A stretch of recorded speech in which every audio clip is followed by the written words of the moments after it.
अस्सलाम वालेकुम।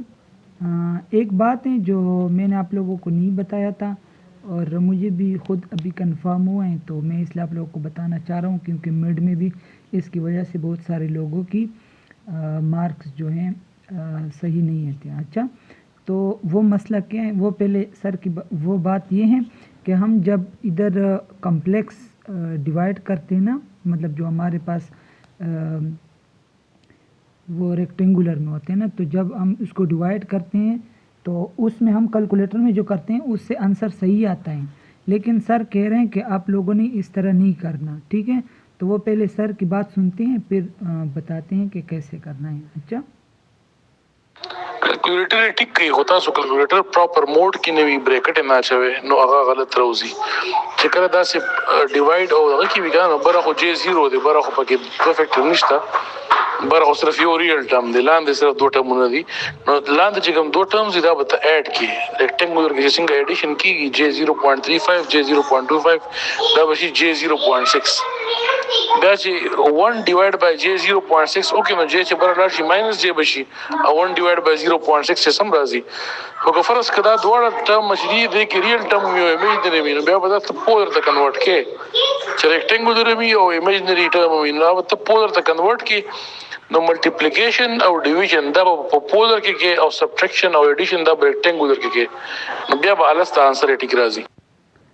तो सर की वॉइस हमने सुन ली थी कि उन्होंने पश्तो में ये चीज़ बताई थी, उसने किसी और एग्जांपल की बात की थी। अच्छा, हम इधर आप लोगों को समझा रहे हैं कि आप लोगों ने कैसे करना है।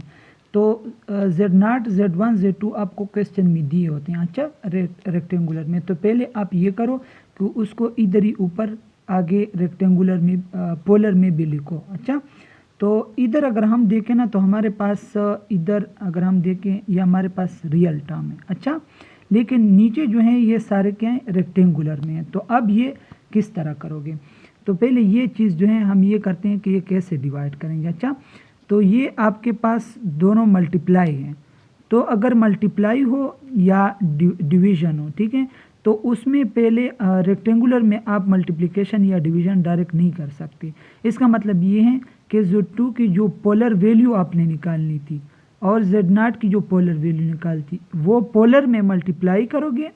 अच्छा, तो उससे एक पोलर आ जाएगा और ये जो एडिशन है ये आप रेक्टेंगुलर में दोनों सीधा ऐड कर सकते हो। अगर माइनस भी था तो रेक्टेंगुलर में सीधा कर सकते थे, लेकिन ये जो रेक्टेंगुलर में आएगा तो उसको आपने पोलर में कन्वर्ट करना है, क्योंकि इधर भी पोलर है और इधर भी पोलर आपने करना है क्योंकि डिवीज़न हम कर रहे हैं। ठीक है, तो डिवीज़न या मल्टीप्लिकेशन में आपने पोलर में करना है। अच्छा, तो ये डिवीज़न ये भी पोलर में हो जाएगा और ये भी आपने पोलर में कन्वर्ट करना है।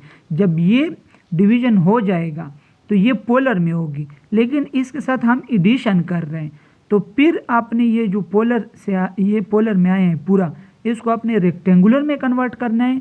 ये फिर इस रेक्टेंगुलर के साथ आपने ऐड करना है, फिर पोलर में कन्वर्ट करने की ज़रूरत नहीं है क्योंकि हमारे पास ऊपर सिर्फ रियल टर्म है। ठीक है, तो इससे जो वैल्यू आ जाएगी, फॉर एग्जांपल 0.6 जे आ गया ना एग्जांपल के लिए समझाने के लिए, और इधर 1 ही है, तो ऊपर तो रियल टर्म है और नीचे क्या है, फिर रेक्टेंगुलर में आ गया। तो आपने क्या करना है, जे ऊपर उठाना है सीधा, तो जे ऊपर उठा के क्या आ जाएगा, माइनस जे आ जाएगा। अच्छा, इसी तरह तकरीबन तो ये माइनस जे आ गया, लेकिन 1/समथिंग जो बचा वो आप कैलकुलेटर पे कर लो तो फिर आपके पास आंसर आ जाएगा। आंसर उसी तरह भी ठीक आता है जिस तरह हम कैलकुलेटर में लिखते हैं, लेकिन सर कह रहे हैं कि ये गलत है। इस तरह तरीका आपने अप्लाई करना होगा जो मैंने बता दी। ये बात थोड़ी टेंशन क्रिएट करेगा, लेकिन जो है आपके मार्क्स नहीं कटेंगे। तो मैंने ये बात ज़रूरी समझी क्योंकि मेरा यूट्यूब चैनल बनाए तो वो फिर आप लोग मेरे बारे में बोलेंगे कि आपने ये